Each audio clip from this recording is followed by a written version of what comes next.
Imagine waking up tomorrow morning, checking your accounts and realizing you're a millionaire. Not because you won the lottery, not because a rich relative passed away, but because, quietly, over years, your net worth crossed the seven-figure line while you were busy living your normal life. Here's the strange part. Most people imagine that moment as fireworks, confetti, a feeling of finally arriving. But almost every person who actually gets there says the same surprising thing. Nothing happened. No alarm went off. No angel choir. They just checked an app, saw the number, and went back to making coffee. And that single detail tells us something most people completely misunderstand about money, wealth, and what $1 million actually does to your life. So today, we're going to walk through what genuinely happens when someone crosses the $1 million mark, psychologically, financially, and practically. And by the end, you'll understand why the number itself matters far less than the identity that got you there. Most people carry around a mental picture of the millionaire. Big house, fancy car, maybe a boat. Definitely doesn't work a normal job anymore. This image isn't random. It's been fed to us by movies, social media, and a culture that equates net worth with visible luxury. So when people imagine hitting $1 million,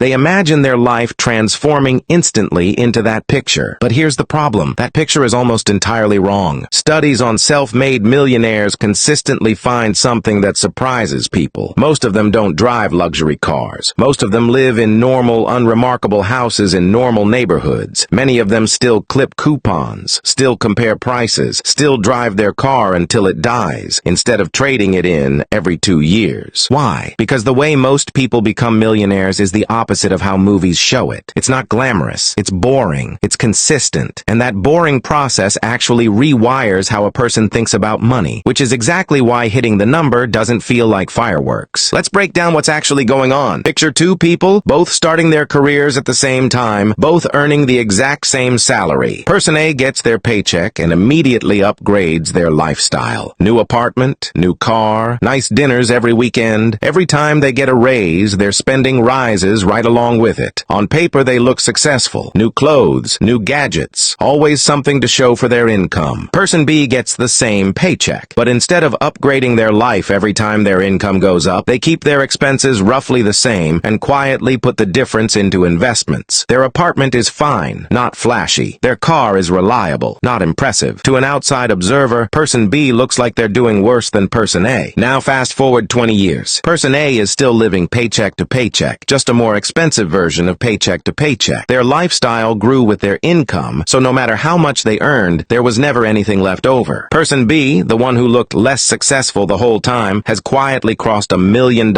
in net worth. This is the first psychological trap most people fall into. We assume that how someone spends reflects how much they have. In reality, spending and wealth often move in completely opposite directions. The people who look rich are frequently the ones with the least financial cushion because almost everything coming in is going right back out. And the people who quietly build wealth are often invisible because building wealth requires doing the opposite of what looks impressive. Here's where the math becomes almost hard to believe. Let's say Person B invests $500 a month starting at age 25. Not a huge number, less than a car payment. Assuming an average return of around 8% a year, which is roughly what a diversified stock market investment has historically returned over long periods, here's what happens. By age 35, they'd have around $90,000. By age 45, around $300,000. By age 55, around $700,000. And by their early 60s, they cross $1 million.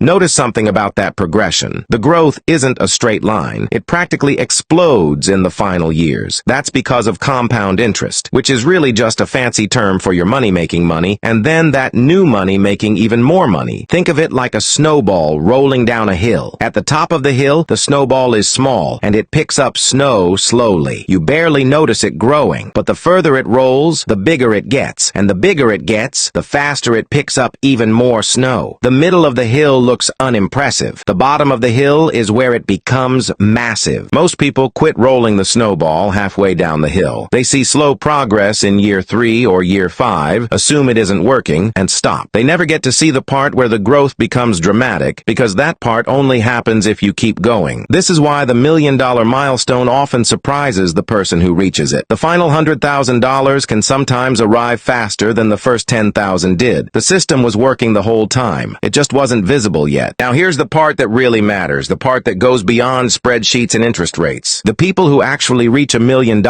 almost never do it by accident. accident. They do it because at some point, usually early on, their identity shifted. They stopped thinking of themselves as someone who spends what they earn and started thinking of themselves as someone who builds what they earn. This is a subtle but massive difference. Someone who thinks I spend what I earn makes every financial decision based on what they can afford right now. A new phone comes out. Can I afford the monthly payment? Yes. Done. A friend suggests a weekend trip. Can I put it on a card? Yes. Done. Someone who thinks I build what I earn asks a completely different question. Not can I afford this, but what does this cost me in future growth? That new phone isn't just $40 a month. It's $40 a month that could have compounded into thousands of dollars over the next 20 years. That's not a guilt trip. It's just a different lens. This is the real reason two people with identical incomes end up in completely different financial positions. It was never really about how much they earned. It was about which question they were asking every time money moved through their hands. And here's the twist. Once someone reaches $1 million,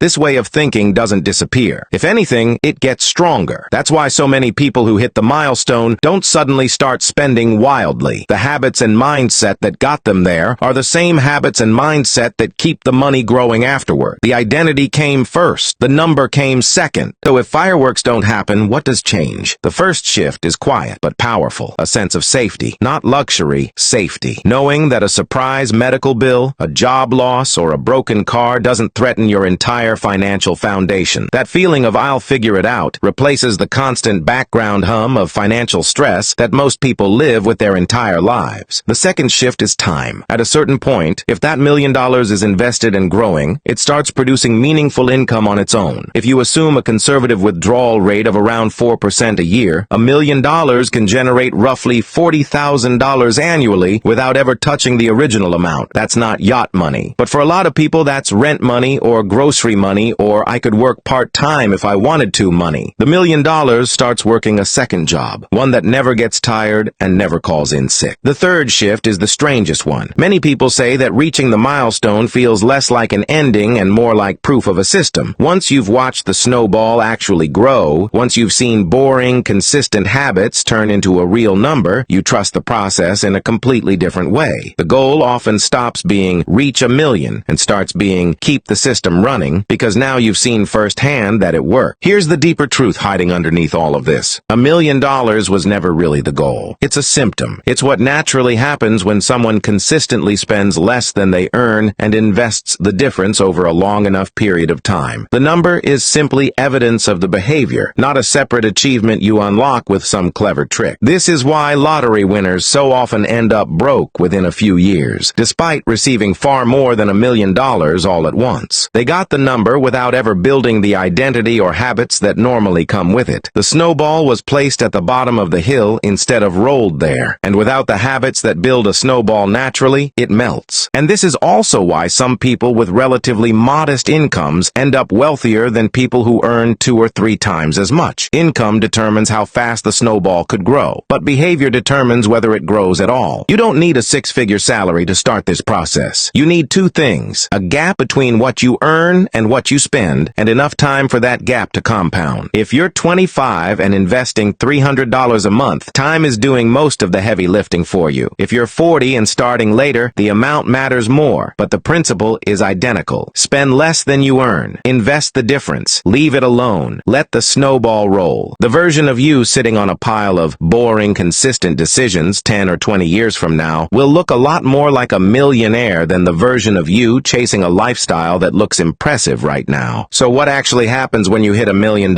Mostly nothing dramatic. You check an app. You see a number. Maybe you smile a little. Then you go back to living your normal life, because the version of you who reached that number was never chasing fireworks in the first place. They were chasing a system. A quiet, boring, repeatable system that worked whether anyone was watching or not. And maybe that's the real lesson here. Wealth was never about the explosion at the end. It was about the thousands of small, invisible decisions along the way that nobody claps for. Decisions that one day quietly add up to more than you ever expected. If you found this video helpful, consider subscribing for more insights on building wealth the smart way. Thanks for watching, and I'll see you in the next video.